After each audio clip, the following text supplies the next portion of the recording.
Picture this: a packed WNBA arena, over 1.2 million fans voting for their favorite player, yet the players themselves ranked her 9th, dead last among starters. This is the story of how Caitlin Clark responded to the ultimate disrespect from her own peers, and what happened when she finally faced her rival Paige Bueckers was something nobody saw coming.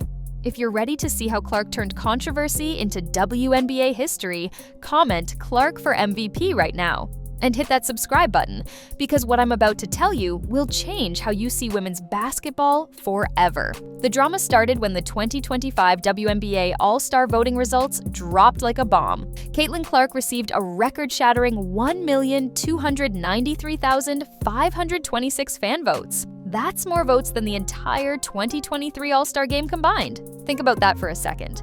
One player getting more votes than every single player from just 2 years ago put together. The fans had spoken loud and clear. Clark was their queen. But here's where things get spicy. When the player voting came out, Clark's fellow WNBA players ranked her 9th. Not 1st, not 2nd, not even 5th.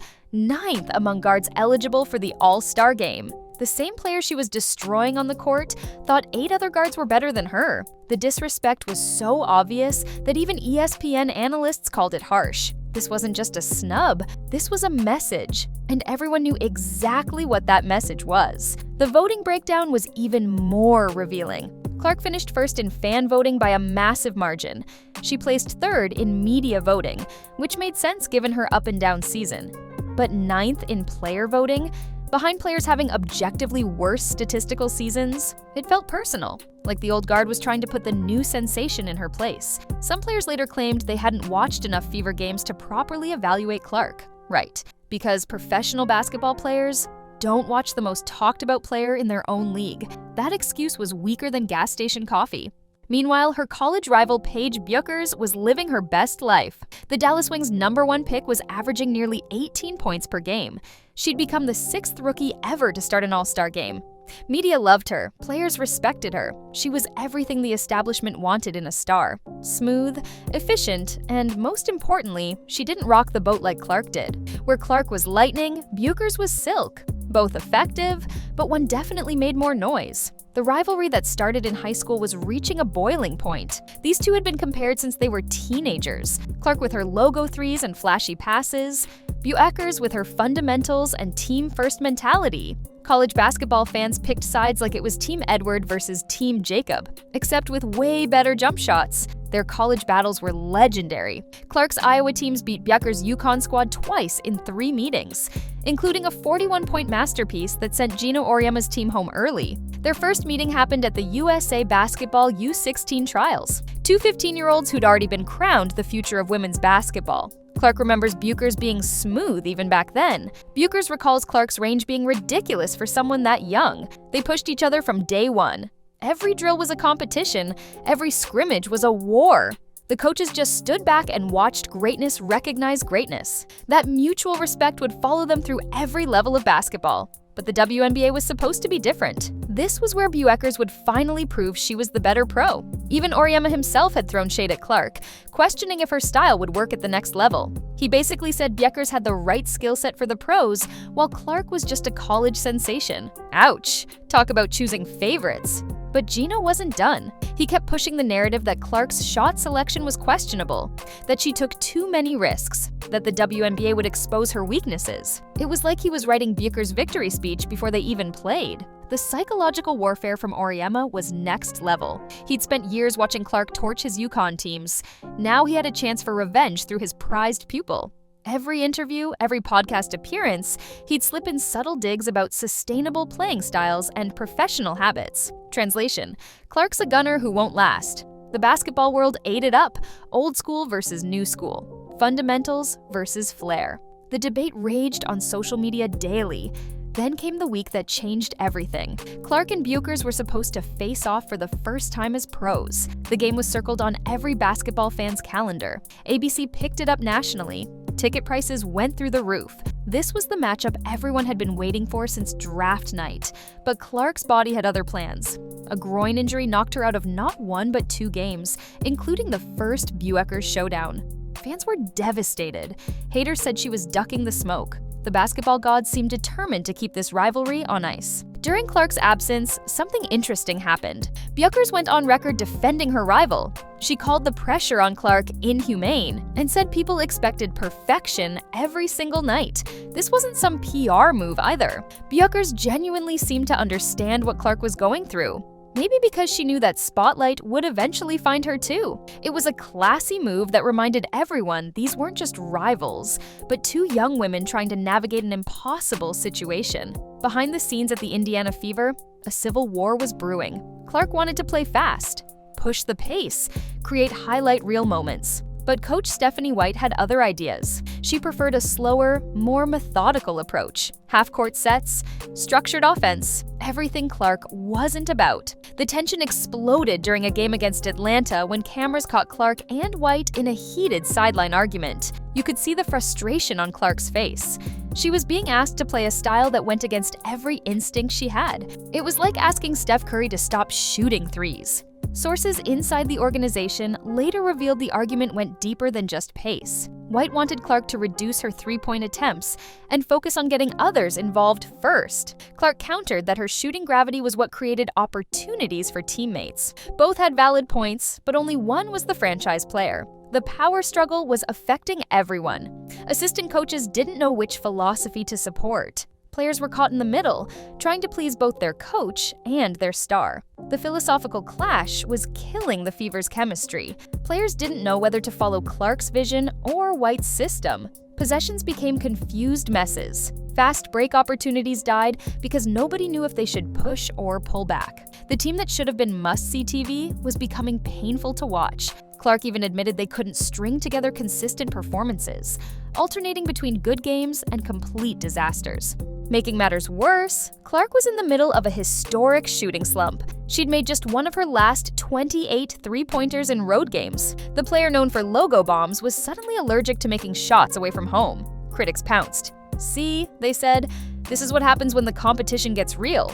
But Clark refused to stop shooting. She compared herself to Steph Curry's slumps, saying the best players work through it. You had to admire the confidence even if the shots weren't falling. The slump was affecting more than just her shooting. Clark's assists numbers dropped as defenses sagged off her, daring her to shoot. Her plus-minus tanked. The Fever's offensive rating with her on the court plummeted from elite to below average. Sports talk shows had a field day. "Is Caitlin Clark broken?" became a regular segment. Former players lined up to offer advice, most of which boiled down to shoot less, pass more, as if Clark hadn't thought of that already. Fast forward to the rematch. July 13th, 2025, Indiana Fever versus Dallas Wings. This time, both stars were healthy. The stage was set for an epic showdown. But what nobody knew was that Stephanie White had finally decided to unleash the monster. She was going to let Clark be Clark. No more restrictions, no more half-court offense, just pure, unfiltered Caitlin Clark basketball. White later admitted she'd been watching film of the Warriors' motion offense and realized she'd been thinking about it all wrong. Instead of slowing Clark down, she needed to build around her unique skills. Let her push pace and create chaos, then have sets ready for when defenses adjusted. It was a complete philosophical 180. The assistants were shocked. The players were thrilled. Finally, they could play free again. The first quarter started slow, both teams feeling each other out. Clark probing the defense, looking for openings, Bueckers trying to establish her rhythm. It felt like a chess match between two grandmasters. Each move calculated, each possession meaningful. You could feel the tension in the arena. This wasn't just a regular season game, this was a statement game. Then the second quarter happened, and folks, I've watched a lot of basketball in my life, but what Clark and the Fever did in those 10 minutes was absolute poetry. They scored 36 points. 36! They outscored Dallas 21-15 in the quarter. It was like watching a video game on rookie mode. Everything they touched turned to gold.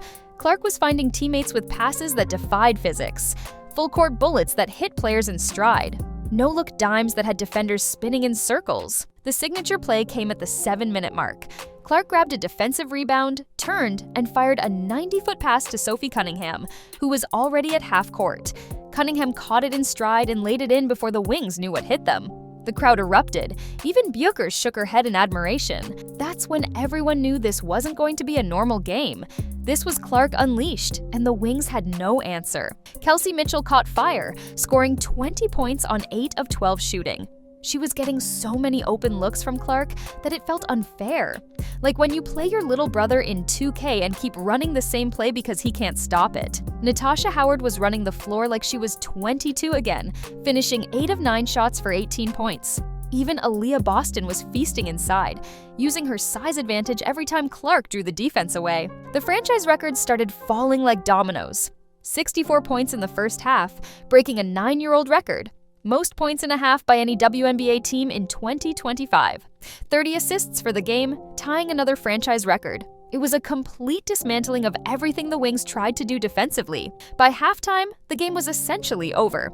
Wings coach Latricia Trammell looked shell-shocked on the sideline. Her defensive schemes, which had worked against every other team, were useless against Clark's Fever. But here's where it gets really interesting. While destroying the Wings, Clark was quietly putting together one of the most unique stat lines in WNBA history. She wasn't forcing shots or trying to prove a point with scoring. Instead, she was doing everything: rebounding, passing, and something people didn't expect from her: playing lockdown defense. Her anticipation was next level. She was jumping passing lanes like a free safety, reading the Wings' offense before they even ran it. The 5th steal came late in the 3rd quarter. Clark stripped the ball and immediately pushed it ahead for another assist. The crowd went wild. The bench was going crazy. Everyone in the building knew they were watching something special. 14 points, 13 assists, 5 steals. Only one player in WNBA history had ever posted that exact stat line before. Can you guess who? That's right, Caitlin Clark herself. She'd done it as a rookie, and now she was doing it again. This wasn't just any statistical achievement. This was Clark showing she could dominate a game without dominating the ball. She could impact winning in every possible way. Score when needed, create when teammates were hot, defend when stops were required. It was a masterclass in basketball IQ, the complete opposite of the selfish player her critics claimed she was. Meanwhile, Paige Bueckers was having a rough night. Despite scoring 21 points efficiently, her team was getting blown out. Araik Ogunbowale, supposedly the Wings' best player, went 0 for 10 from the field. The Wings' entire offensive system collapsed under the Fever's pressure. Every time they tried to establish something, Clark and company shut it down. The final score of 102-83 told the whole story. The aftermath was fascinating to watch. Bueckers sought out Clark after the game for a lengthy conversation at center court. Cameras caught them laughing and dapping each other up. Whatever rivalry the media wanted to create, these two clearly had nothing but respect for each other. They'd been through too much together, pushed each other too hard to let outside noise affect their relationship. Real recognize real, and both knew they were witnessing something special in each other. The individual matchup stats were even more telling. When Clark guarded Bueckers directly, the Wings struggled to generate good looks. When Bueckers tried to guard Clark, she either got blown by or had to help on drives, leaving shooters open. It wasn't that Bueckers played poorly, it was that Clark's impact went so far beyond individual defense. She was orchestrating everything, a conductor leading a symphony of basketball excellence. Post-game, Clark was asked about making history. She deflected, talking about team success and getting back on track. But everyone knew what had just happened. She'd answered every critic, silenced every doubter, and done it against the player everyone said would expose her. The 9th best guard, according to her peers, had just put on a clinic. And the best part? She was just getting started. The next day, WNBA Twitter was in shambles. How could the players rank Clark 9th when she was doing things nobody else could do? How could they watch performances like this and still pretend she wasn't elite? The disconnect between player perception and reality had never been more obvious. Some players started walking back their votes, claiming they hadn't seen enough of Clark before voting. Sure, Jan, we totally believe you. This game changed everything for the Fever's season. Stephanie White finally understood that restricting Clark was like putting a muzzle on a lion. You might think you're being smart, but you're really just wasting potential. The team's offensive rating skyrocketed when they played at Clark's preferred pace. Players were energized. Fans were engaged. The Fever looked like an actual professional basketball team instead of a group playing in quicksand. The rivalry narrative shifted too. Bueckers had been gracious in defeat, praising Clark's performance and the Fever's execution. There was mutual respect between the stars, even if the media wanted to paint them as enemies. They'd grown up competing against each other, pushing each other to be better. Now they were doing the same thing in the pros. Iron sharpening iron, making the WNBA more popular with every matchup. Looking ahead, both players were named All-Star starters. Clark as a captain due to her record-breaking fan votes, Bueckers as a starter in her rookie season. They'd potentially be on opposite teams, creating another chapter in their rivalry. But this time, Clark had momentum. She'd proven her game translated. She'd shown she could dominate without dominating. She'd made history in a way only she could. The All-Star draft added another layer of intrigue. Clark, with the first overall pick, could have selected Bueckers for her team. The ultimate power move. Instead, she went with Aaliyah Boston, showing loyalty to her Fever teammates. When Bueckers was still available with Clark's next pick, she passed again, choosing Sabrina Ionescu instead. Message sent. This rivalry would continue on opposite sides, just how the fans wanted it. The real winner in all of this? Women's basketball. Every time Clark and Bueckers share a court, millions tune in. Young girls see themselves in these stars. The game grows, the league prospers. What started as a high school rivalry has become the WNBA's golden ticket. Two generational talents pushing each other to greatness, making each other better, creating moments that will be remembered forever. Clark's message to the players who disrespected her was clear. Keep that same energy. Rate me 9th, say my game won't translate. Question my shot selection. I'll just keep making history while you watch from the sidelines. Because when you have 1.2 million fans voting for you, when you're breaking records that may never be broken again, when you're doing things nobody else has ever done twice, the opinions of a few jealous peers don't really matter. The prophecy is complete. Clark versus Bueckers lived up to every bit of hype, and then some. One superstar proving doubters wrong, another showing she belongs with the best. A rivalry that will define the WNBA for the next decade. And this is just the beginning. Wait until you see what happens when they're both healthy, both in rhythm, and both playing for a championship. That's when things will really get interesting. If you think Caitlin Clark deserves more respect from her peers after this historic performance, drop a like on this video right now. And if you want to see what happens next in this incredible rivalry, hit that subscribe button and turn on notifications. Because trust me, you don't want to miss what's coming next. The WNBA will never be the same.